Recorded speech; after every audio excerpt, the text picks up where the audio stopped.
Hey there everyone, welcome back to our channel. In today's video, you are going to see how to update Instagram account or Instagram to the newest version. So let's head over to it.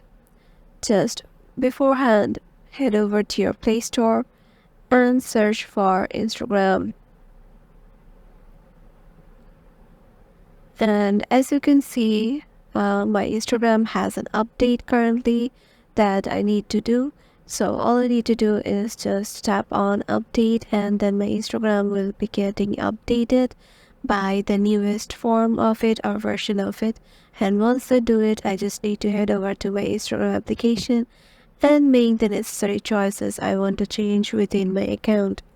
For that, head over to your account by clicking on the profile icon on the lower right corner, and then just make necessary changes you want. And there goes your updated Instagram account to the newest version. Hope this video will help you out, and we will see you in the next one.